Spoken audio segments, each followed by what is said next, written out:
Tutorial kuliah hukum perlindungan konsumen untuk mahasiswa jurusan ilmu hukum. Topik ke-15 dari 30 topik. Keterkaitan hukum perlindungan periklanan, dan sektor jasa keuangan. Disediakan di channel Global Tutorial. Perlindungan konsumen jasa keuangan. Otoritas Jasa Keuangan atau lebih dikenal dengan istilah OJK adalah sebuah lembaga pengawasan jasa keuangan yang independen dan mengawasi industri perbankan, pasar modal, reksadana, perusahaan pembiayaan, dana pensiun dan asuransi. OJK atau Lembaga Jasa Keuangan dapat didefinisikan sebagai lembaga yang melaksanakan kegiatan di sektor perbankan, pasar modal, perasuransian, dana pensiun, lembaga pembiayaan, dan lembaga jasa keuangan lainnya. Undang-Undang Nomor 21 Tahun 2011. Lembaga ini bersifat independen dan bebas dari campur tangan pihak lain, yang mempunyai fungsi, tugas, dan wewenang pengaturan, pengawasan, pemeriksaan, dan penyidikan. Tujuan dibentuknya OJK yaitu untuk mengatasi kompleksitas keuangan global dari ancaman krisis, menghilangkan penyalahgunaan kekuasaan, dan mencari efisiensi di sektor perbankan dan keuangan lainnya. Dalam Pasal 1 Angka 1 Undang-Undang Nomor 21 Tahun 2011 tentang Otoritas Jasa Keuangan, dirumuskan bahwa Otoritas Jasa Keuangan adalah lembaga yang independen dan bebas dari campur tangan pihak lain, yang mempunyai fungsi, tugas, dan wewenang pengaturan, pengawasan, pemeriksaan, dan penyidikan sebagaimana dimaksud dalam undang-undang ini. Otoritas Jasa Keuangan adalah sebuah lembaga pengawasan jasa keuangan yang diawasi seperti industri perbankan, pasar modal, reksadana, perusahaan pembiayaan, dana pensiun, dan asuransi. Keberadaan OJK ini sebagai suatu lembaga pengawas sektor keuangan di Indonesia perlu untuk diperhatikan karena harus dipersiapkan dengan baik segala hal untuk mendukung keberadaan OJK tersebut. Terbentuknya OJK lahir berdasarkan Undang-Undang Nomor 21 Tahun 2011 yang disahkan pada tanggal 22 November tahun 2011. Dengan diberlakukannya undang-undang ini, seluruh fungsi pengaturan dan pengawasan terhadap sektor keuangan yang kini masih tersebar di BI dan Bapepam LK akan menyatu ke dalam Otoritas Jasa Keuangan. Dengan demikian, nantinya masalah perizinan, pengaturan, dan pengawasan akan lebih mudah karena berada di bawah satu atap. Selain itu, permasalahan lintas sektoral di sektor jasa keuangan, yang meliputi tindakan moral hazard, belum optimalnya perlindungan konsumen jasa keuangan, dan terganggunya stabilitas sistem keuangan, tidak akan terjadi lagi karena adanya pengaturan dan pengawasan yang terintegrasi. Undang-Undang tentang Otoritas Jasa Keuangan pada dasarnya memuat ketentuan tentang organisasi dan tata kelola, governance, dari lembaga yang memiliki otoritas pengaturan dan pengawasan terhadap sektor jasa keuangan. Sedangkan ketentuan mengenai jenis-jenis produk jasa keuangan, cakupan dan batas-batas kegiatan lembaga jasa keuangan, kualifikasi dan kriteria lembaga jasa keuangan, tingkat kesehatan dan pengaturan prudensial, serta ketentuan tentang jasa penunjang sektor jasa keuangan dan lain sebagainya yang menyangkut transaksi jasa keuangan, diatur dalam undang-undang sektoral tersendiri, yaitu Undang-Undang tentang Perbankan, Pasar Modal, Usaha Perasuransian, Dana Pensiun, dan peraturan perundang-undangan lain yang terkait dengan sektor jasa keuangan lainnya. Ada beberapa hal yang melatar belakangi lahirnya undang-undang ini selain pertimbangan Undang-Undang tentang Bank Indonesia sebagaimana telah beberapa kali diubah, yakni sistem keuangan dan seluruh kegiatan jasa keuangan yang menjalankan fungsi intermediasi bagi berbagai kegiatan produktif di dalam perekonomian nasional, merupakan salah satu komponen penting dalam sistem perekonomian nasional. Terjadinya proses globalisasi dalam sistem keuangan dan pesatnya kemajuan di bidang teknologi informasi serta inovasi finansial telah menciptakan sistem keuangan yang sangat kompleks, dinamis, dan saling terkait antar subsektor keuangan baik dalam hal produk maupun kelembagaan. Adanya lembaga jasa keuangan yang memiliki hubungan kepemilikan di berbagai subsektor keuangan, atau konglomerasi, telah menambah kompleksitas transaksi dan interaksi antar lembaga jasa keuangan di dalam sistem keuangan. Banyaknya permasalahan lintas sektoral di sektor jasa keuangan, yang meliputi tindakan moral hazard, belum optimalnya perlindungan konsumen jasa keuangan, dan terganggunya stabilitas sistem keuangan. Dengan Undang-Undang Nomor 21 tentang OJK diharapkan penataan dimaksud dilakukan agar dapat dicapai mekanisme koordinasi yang lebih efektif di dalam menangani permasalahan yang timbul dalam sistem keuangan sehingga dapat lebih menjamin tercapainya stabilitas sistem keuangan. Pengaturan dan pengawasan terhadap keseluruhan kegiatan jasa keuangan tersebut harus dilakukan secara terintegrasi. Tujuan, fungsi, tugas, dan wewenang Otoritas Jasa Keuangan menurut Pasal 4 Undang-Undang Nomor 21 Tahun 2011 OJK dibentuk dengan tujuan agar keseluruhan kegiatan di dalam sektor jasa keuangan a. terselenggara secara teratur, adil, transparan, dan akuntabel. B. mampu mewujudkan sistem keuangan yang tumbuh secara berkelanjutan dan stabil. C. mampu melindungi kepentingan konsumen dan masyarakat. Sedangkan fungsi dari OJK sendiri menurut Pasal 5 Undang-Undang Nomor 21 Tahun 2011 adalah OJK berfungsi menyelenggarakan sistem pengaturan dan pengawasan yang terintegrasi terhadap keseluruhan kegiatan di dalam sektor jasa keuangan. Sedangkan tugas pengaturan dan pengawasan diatur dalam Pasal 7, yaitu bahwa OJK melaksanakan tugas pengaturan dan pengawasan terhadap a. kegiatan jasa keuangan di sektor perbankan, b. kegiatan jasa keuangan di sektor pasar modal, c. kegiatan jasa keuangan di sektor perasuransian, dana pensiun, lembaga pembiayaan, dan lembaga jasa keuangan lainnya. Untuk melaksanakan tugas pengaturan dan pengawasan di sektor perbankan sebagaimana dimaksud dalam Pasal 6 huruf A, diatur dalam Pasal 7, yaitu bahwa OJK mempunyai wewenang 1. Pengaturan dan pengawasan mengenai kelembagaan bank yang meliputi a. perizinan untuk pendirian bank, pembukaan kantor bank, anggaran dasar, rencana kerja, kepemilikan, kepengurusan dan sumber daya manusia, merger, konsolidasi dan akuisisi bank, serta pencabutan izin usaha bank. B. Kegiatan usaha bank antara lain sumber dana, penyediaan dana, produk hibridasi, dan aktivitas di bidang jasa. 2. Pengaturan dan pengawasan mengenai kesehatan bank yang meliputi a. likuiditas, rentabilitas, solvabilitas, kualitas aset, rasio kecukupan modal minimum, batas maksimum pemberian kredit, rasio pinjaman terhadap simpanan, dan pencadangan bank. B. Laporan bank yang terkait dengan kesehatan dan kinerja bank. C. Sistem informasi debitur. D. Pengujian kredit, kredit testing, dan 5 standar akuntansi bank. 3. Pengaturan dan pengawasan mengenai aspek kehati-hatian bank, meliputi a. manajemen risiko, b. tata kelola bank, c. prinsip mengenai nasabah dan anti pencucian uang, d. pencegahan pembiayaan terorisme dan kejahatan perbankan. 4. Pemeriksaan bank. Sedangkan Pasal 8 dan 9 masih merupakan penjelasan dari Pasal 6, yaitu tentang wewenang OJK bahwa OJK mempunyai wewenang a. menetapkan peraturan pelaksanaan undang-undang ini, b. menetapkan peraturan perundang-undangan di sektor jasa keuangan, c. menetapkan peraturan dan keputusan OJK, d. menetapkan peraturan mengenai pengawasan di sektor jasa keuangan, e.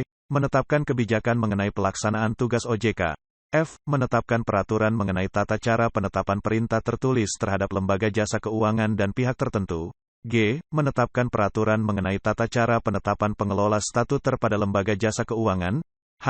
menetapkan struktur organisasi dan infrastruktur, serta mengelola, memelihara, dan menata usahakan kekayaan dan kewajiban, i. menetapkan peraturan mengenai tata cara pengenaan sanksi sesuai dengan ketentuan peraturan perundang-undangan di sektor jasa keuangan, j. menetapkan kebijakan operasional pengawasan terhadap kegiatan jasa keuangan, k. mengawasi pelaksanaan tugas pengawasan yang dilaksanakan oleh Kepala Eksekutif, l. melakukan pengawasan, pemeriksaan, penyidikan, perlindungan konsumen, dan tindakan lain terhadap lembaga jasa keuangan, pelaku, dan atau penunjang kegiatan jasa keuangan sebagaimana dimaksud dalam peraturan perundang-undangan di sektor jasa keuangan, m. memberikan perintah tertulis kepada lembaga jasa keuangan dan atau pihak tertentu, n. melakukan penunjukan pengelola statuter, o. menetapkan penggunaan pengelola statuter, p. menetapkan sanksi administratif terhadap pihak yang melakukan pelanggaran terhadap peraturan perundang-undangan di sektor jasa keuangan, q. memberikan dan atau mencabut 1. izin usaha, 2. izin orang perseorangan, 3. efektifnya pernyataan pendaftaran, 4. surat tanda terdaftar, 5. persetujuan melakukan kegiatan usaha, 6. pengesahan, 7. persetujuan atau penetapan pembubaran, dan 8.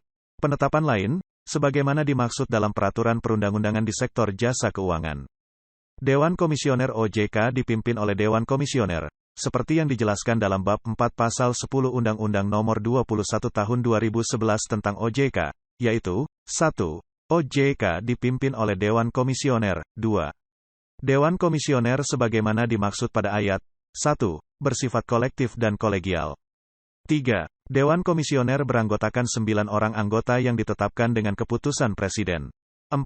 Susunan Dewan Komisioner sebagaimana dimaksud pada ayat terdiri atas a. seorang ketua merangkap anggota, b. seorang wakil ketua sebagai ketua komite etik merangkap anggota, c. seorang kepala eksekutif pengawas perbankan merangkap anggota, D. Seorang kepala eksekutif pengawas pasar modal merangkap anggota.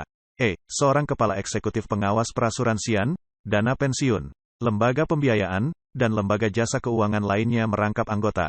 F. Seorang ketua dewan audit merangkap anggota.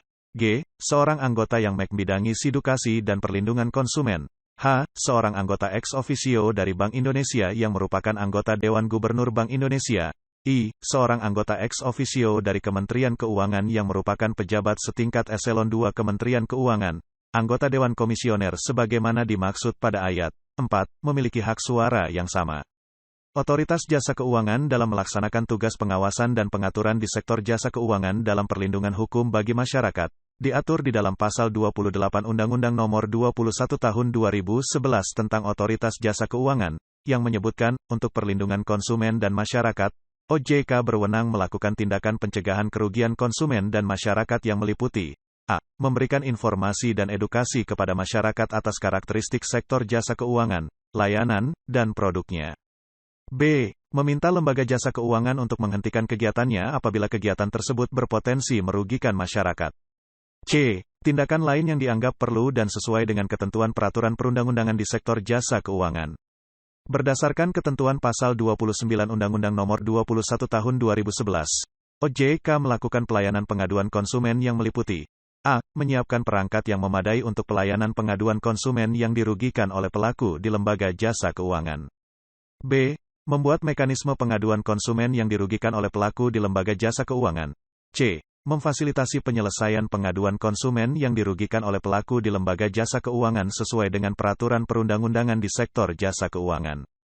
Sejak berfungsinya OJK, telah dikeluarkan sejumlah peraturan dan surat edaran OJK yang terkait dengan perlindungan konsumen di sektor jasa keuangan berikut. A. Peraturan OJK Nomor 1, POJK 07/2013 tentang perlindungan konsumen sektor jasa keuangan. B. Peraturan OJK Nomor 1, POJK 07/2014 tentang lembaga alternatif penyelesaian sengketa di sektor jasa keuangan. C. Surat edaran OJK Nomor 1, SEOJK 07/2014 tentang pelaksanaan edukasi dalam rangka meningkatkan literasi keuangan kepada konsumen dan atau masyarakat. D. Surat edaran OJK Nomor 2, SEOJK 07/2014 tentang pelayanan dan pengaduan konsumen pada pelaku jasa keuangan. E. Surat edaran OJK Nomor 12, SEOJK 07/2014 tentang penyampaian informasi dalam rangka pemasaran produk dan atau layanan jasa keuangan. F. Surat edaran OJK Nomor 13, SEOJK 07/2014 tentang perjanjian baku. G. Surat edaran OJK Nomor 7, SEOJK 07/2015 tentang pedoman penilaian lembaga alternatif penyelesaian sengketa di sektor jasa keuangan. Selain ketentuan OJK tersebut di atas, khusus untuk para nasabah penyimpan dana berlaku pula perlindungan dana simpanan nasabah pada perbankan di Indonesia. Perlindungan tersebut yang dilaksanakan oleh Lembaga Penjamin Simpanan, LPS, berdasarkan Undang-Undang Nomor 24 Tahun 2004 berikut peraturan pelaksanaannya yang dikeluarkan oleh LPS. Demikian pula dengan Undang-Undang Nomor 8 Tahun 2010 tentang pencegahan dan pemberantasan tindak pidana pencucian uang. Ada terdapat juga ketentuan yang melindungi nasabah di sektor jasa keuangan terutama pasal yang mengatur mengenai prinsip mengenali pengguna jasa, Know Your Customer Principles, dan penundaan transaksi, dalam hal pengguna jasa melakukan transaksi yang patut diduga menggunakan harta kekayaan yang berasal dari hasil tindak pidana, memiliki rekening untuk menampung harta kekayaan yang berasal dari hasil tindak pidana atau diketahui dan atau patut diduga menggunakan dokumen palsu. Pengaturan perlindungan konsumen oleh OJK tampaknya telah memperhatikan standar dan ketentuan yang berlaku secara internasional yang merupakan best practices on consumer protection antara lain ketentuan yang diterbitkan oleh Bank Dunia terkait dengan perlindungan konsumen. Pada tahun 2012, World Bank telah menerbitkan pedoman perlindungan konsumen di sektor jasa keuangan. Pedoman ini bertujuan untuk memastikan bahwa konsumen mendapatkan informasi yang cukup dalam pengambilan keputusan, tidak menjadi subjek dari praktik-praktik penipuan dan ketidakwajaran serta memiliki akses untuk mekanisme penyelesaian perselisihan. Pedoman ini ditujukan antara lain untuk sektor perbankan, asuransi dan lembaga pembiayaan yang isinya meliputi A. Institusi perlindungan konsumen, B. Praktik keterbukaan dan penjualan, C. Pemeliharaan dan penanganan rekening nasabah, D. Perlindungan data dan privasi, E. Mekanisme penyelesaian sengketa, F. Insolvensi dan skema jaminan, G. Financial literacy dan penguatan konsumen. H. Perlindungan konsumen dan persaingan usaha. Pada sektor perbankan, peraturan-peraturan yang terkait dengan UU PK antara lain sebagai berikut. A. Undang-Undang Nomor 7 Tahun 1992 tentang Perbankan sebagaimana telah diubah dengan Undang-Undang Nomor 10 Tahun 1998. B. Undang-Undang Nomor 24 Tahun 2004 tentang Lembaga Penjamin Simpanan. C. Undang-Undang Nomor 21 Tahun 2008 tentang Perbankan Syariah. D. Undang-Undang Nomor 21 Tahun 2011 tentang Otoritas Jasa Keuangan. E. Peraturan OJK Nomor 76, POJK 07/2016 tentang peningkatan literasi dan inklusi keuangan di sektor jasa keuangan bagi konsumen dan atau masyarakat. F. Peraturan OJK Nomor 1, POJK 07/2014 tentang lembaga alternatif penyelesaian sengketa di sektor jasa keuangan. G. Peraturan OJK Nomor 1, POJK 07/2013 tentang perlindungan konsumen sektor jasa keuangan. H. Peraturan Bank Indonesia Nomor 7/6, PBI, 2005 tentang transparansi informasi produk bank dan penggunaan data pribadi nasabah. I. Peraturan Bank Indonesia Nomor 7/7, PBI, 2005 tentang penyelesaian pengaduan nasabah. J. Peraturan Bank Indonesia Nomor 8/5, PBI, 2006 tentang mediasi perbankan. K. Surat Edaran OJK Nomor 1, SEOJK 07/2014 tentang pelaksanaan edukasi dalam rangka meningkatkan literasi keuangan kepada konsumen dan atau masyarakat. L. Surat Edaran Otoritas Jasa Keuangan Nomor 2, SEOJK 07/2014 tentang pelayanan dan pengaduan konsumen pada pelaku jasa keuangan. M. Surat Edaran OJK Nomor 12, SEOJK 07/2014 tentang penyampaian informasi dalam rangka pemasaran produk dan atau layanan jasa keuangan. N. Surat Edaran OJK Nomor 13, SEOJK 07/2014 tentang perjanjian baku. O. Surat Edaran OJK Nomor 7, SEOJK 07/2015 tentang pedoman penilaian lembaga alternatif penyelesaian sengketa di sektor jasa keuangan. Demikianlah materi topik ke-15 tutorial mata kuliah Hukum Perlindungan Konsumen untuk mahasiswa jurusan Ilmu Hukum. Channel Global Tutorial akan sangat membantu masyarakat umum dan para mahasiswa yang sedang atau ingin kuliah di universitas terbuka, atau kuliah di perguruan tinggi manapun di Indonesia. Ratusan video tutorial S1 Ilmu Hukum, S1 Ilmu Pemerintahan, S1 Ilmu Komunikasi, S1 Ilmu Manajemen, S1 Ilmu Administrasi dan lainnya disajikan di Global Tutorial. Video tutorial dituturkan dan disubtitelkan agar dapat ditonton, dibaca sambil didengarkan. Jangan khawatir jika tidak langsung paham. Untuk pemahaman yang lebih baik, putar dan dengarkan video tutorial berulang-ulang. Subscribe dan like, agar Anda mendapatkan update tutorial lainnya. Bagikan juga link video ini, agar teman lain juga mendapatkan manfaat channel ini. Sekian dan terima kasih. Sampai jumpa.